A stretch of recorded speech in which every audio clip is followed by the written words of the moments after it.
I downloaded Ross's CV yesterday in preparation for this. I had the choice of the full CV or the summary CV.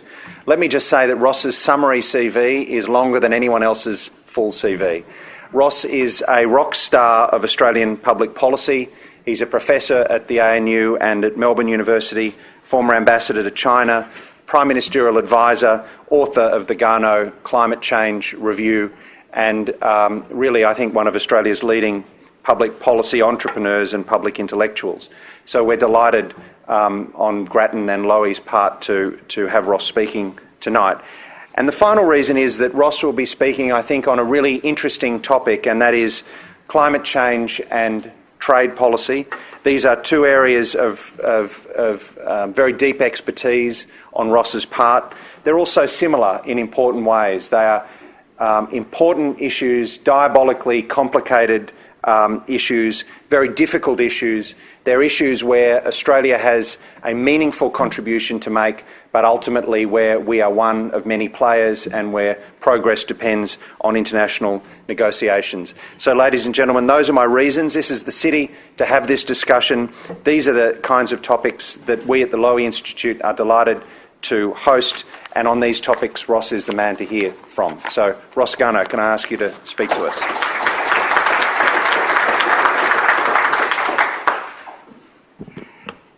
Thanks, Michael. Thanks, Lisa. Very good to be here. Michael said that climate change and international trade policy are both very difficult issues. Actually, trade policy is easy compared with climate change policy.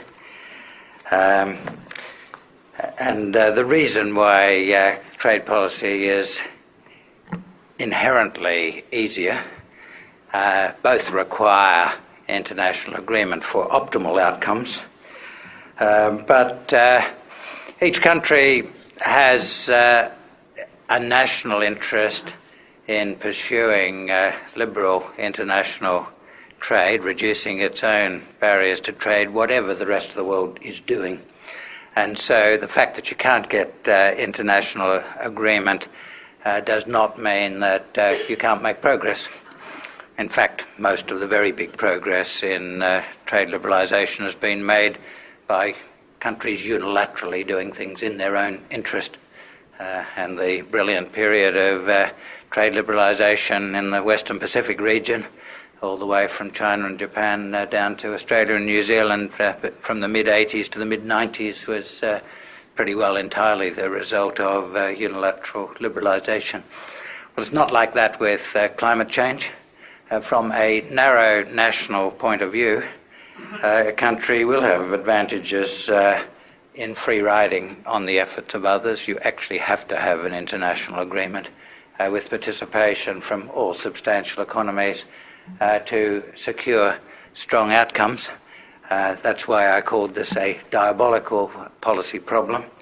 Now, trade policy, although it should be easy, it's actually quite hard to get good international agreement. The process of trying to get an international agreement sometimes sets back the process of liberalisation.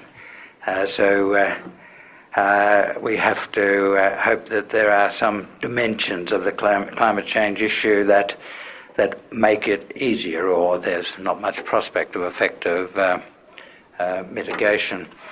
I think there is one characteristic of the climate change discussion that does make it more conducive to strong outcomes, and that's the unusual, the exceptional community interest in the subject, which gives political leaders an opportunity to appeal to a broad community interest if they wish to do so. There's no comparable community interest in any other area of policy, and certainly not trade policy. Well, this evening I'm going to talk about the interaction of trade policy and the international trade of climate change policy in the international trading system, and I'm going to be saying that the way most of the countries of the world are approaching the issue of climate change mitigation is going to leave us with a difficult new dimension of international trade policy. at a time when the liberal multilateral trading system is in trouble anyway. So we've got plenty of worries about the trading system, plenty of worries about climate change policy, but the interaction between the two is going to give us more worries. And if we don't give a fair bit of thought to it early, it will be very costly. Just 8 years ago, in the immediate aftermath of what the Americans call 9/11, we saw the high point of the liberal international trading system. About this time, a little bit later, 8 years ago, after 9/11, an APEC leaders meeting in Shanghai gave strong momentum to the idea that there should be a new round of multilateral trade negotiations, and later that year in Doha, there was the launching of a new round of multilateral trade negotiations with an ambitious agenda. And at that same time, in late 2001, China was accepted as a member of the WTO with the most far-reaching commitments to liberalisation that has ever been entered by a new member of the GATT or the WTO, including the original new members back at the beginning. China's membership of the WTO has been a great success. Since then, since 2001, its real import growth has averaged 19% per annum, well ahead of its prodigious growth in output, almost twice as rapid as its output growth rate. Since then, since 2001, China has been by far the largest contributor to world trade growth, and over the past year it has been the only source of global import growth. But the good story of systemic improvement ended in 2001. As Jagdish Bhagwati, the doyen of economic analysts of international trade issues, records in his recent book for the Council for Foreign Relations in New York, his book Termites in the System, the proliferation of bilateral and small group preferential trading arrangements, so-called free trade agreements, has taken the wind out of the sails of unilateral and multilateral trade liberalisation everywhere. The change has been greatest in our own Western Pacific region, which had once been strongly committed to multilateral open trade. Australia was a leader in this region of the promotion of preferential arrangements and has scored an own goal as it faces a more politicised and disagreeably discriminatory environment, in particular for its services and agricultural trade. Since 2001, having been launched with an ambitious agenda and with huge political support, in those extraordinary times of support for American leadership after the attacks on Washington and New York. Since then, the Doha round has so far gone nowhere. It's more important than ever for Australia as the large developed countries begin to return to agricultural export subsidies. We haven't had important distortions in agricultural trade through export subsidies from Europe and the United States for some time. They're coming back now. One of the objectives of the Doha round was to outlaw them for the future, and the absence of those constraints is very costly to us.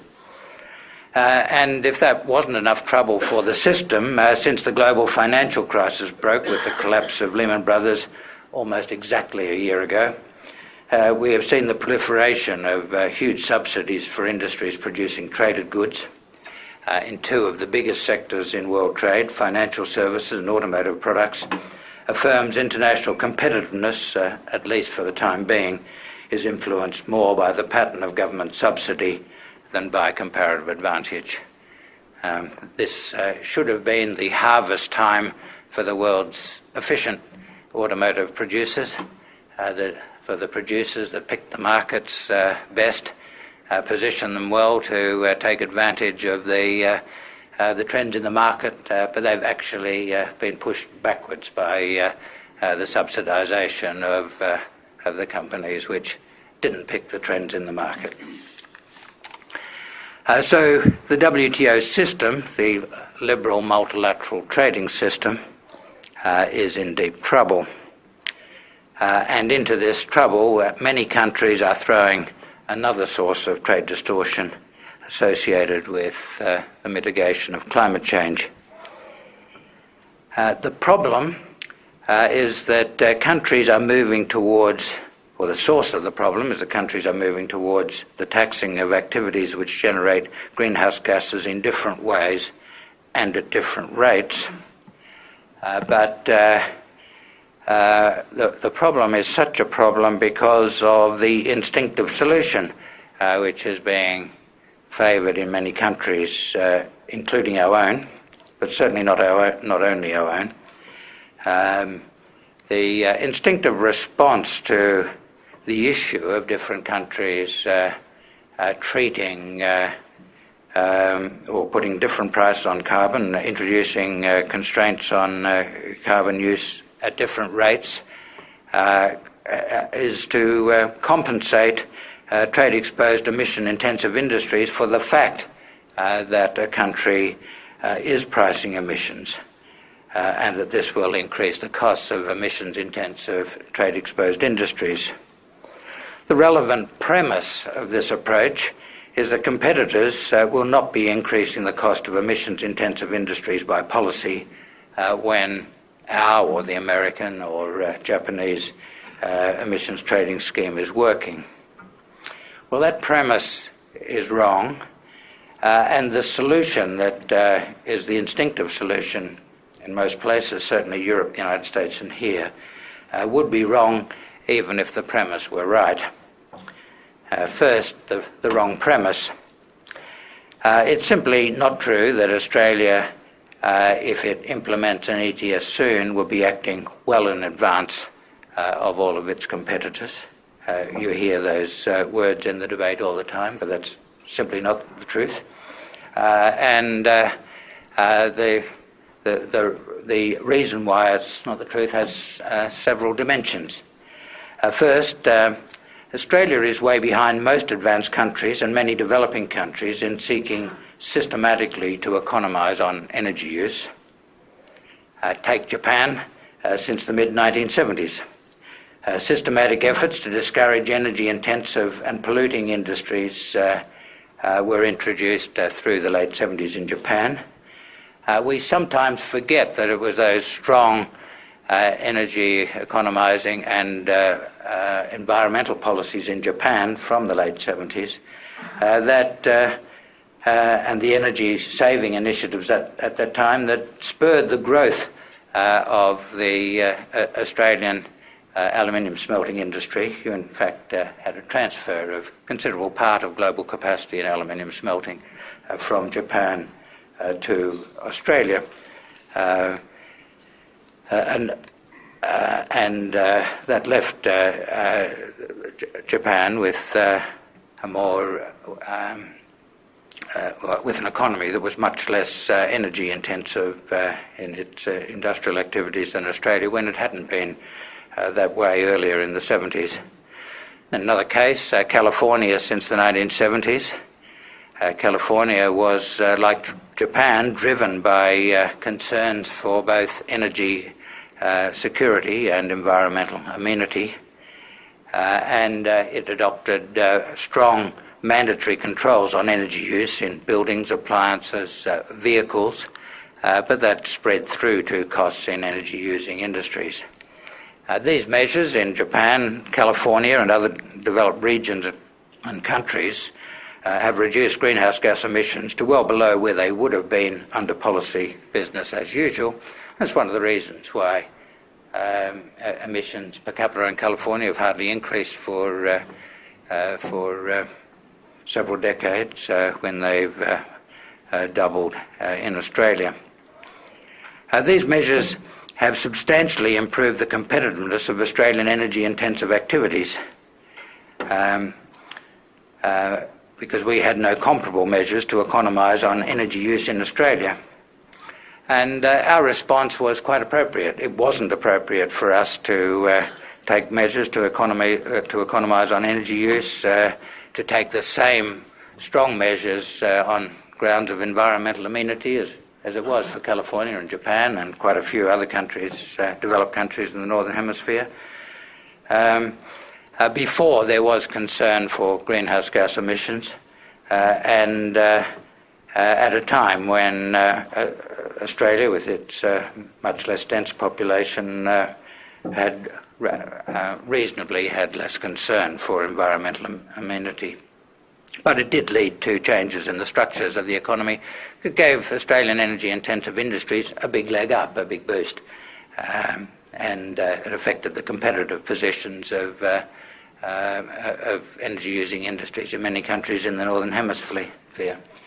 And more recently, all of the states of Europe, many of the states of the United States and provinces of Canada have committed to major emissions reductions programs of many kinds, but all having a cost for energy-using industries. And in the last week, the new Japanese government has come to office with a commitment to reduce emissions by 25% from levels that are now only about a third of Australian levels per capita, to reduce them by 25% on 1990 levels by 2020. You know the story of the Obama government's policies, the response to that in Canada, and the general point to be made is that there's not much danger of Australia being on its own, being out in front, doing much more and much earlier than any other country, as you would think was the case by listening to a lot of the Australian discussion. Even amongst our developing country competitors in the trade-exposed emissions-intensive industries, there's quite a lot of action. When you think of countries that compete directly with Australian trade-exposed energy-intensive industries, you think first of China. You think early of South Africa, probably next of South Africa. Well, South Africa already has a carbon tax, very substantially increasing the cost of energy, and accidentally catching even some low emissions energy. I visited the BHP smelter in Mozambique early this year, and they feed hydroelectricity from northern Mozambique to southern Mozambique through the South African grid and get caught by the carbon tax on the way through, because they're just taxing on the basis of the average carbon intensity of the electricity, a rather inefficient form of carbon tax, but it's raising the cost of energy-using industries which compete with Australian industries. And in China, a whole series of measures have been taken to discourage the expansion of the most energy-intensive and environmentally damaging industries, and this is significantly increasing the cost of operations of the aluminium, steel and cement industries in particular. I was talking to the chairman of Chinalco about a year ago, and he was saying that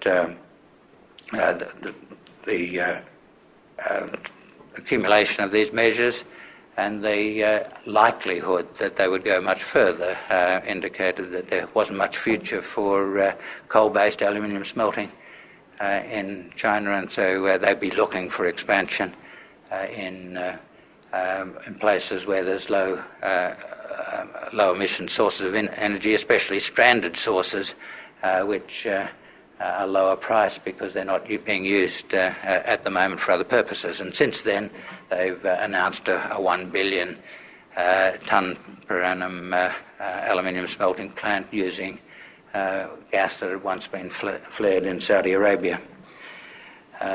Well, these are operating now in China and South Africa, so again, there's not much danger of us being earlier in our ETS with its effect on trade-exposed industries than those countries, those important competitors.